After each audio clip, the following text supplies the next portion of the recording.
This is Cask Tech Tips. I'm Mike. Today we're going to go over how to adjust the speed on any of our pneumatic cylinders.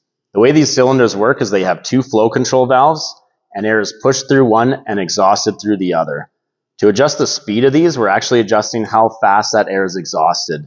In the case of this pneumatic seamer here, this first stop die is brought closer to the chuck by this cylinder retracting. If we wanted to speed this up or slow this down, we're going to take a small flat blade screwdriver and make an adjustment to this set screw here. To speed that cylinder up, you want to turn it counterclockwise. To slow it down, clockwise. I recommend doing this one full turn at a time and then testing again to see if it's where you need it. If you have any other questions, give us a call here and we'll see you next time.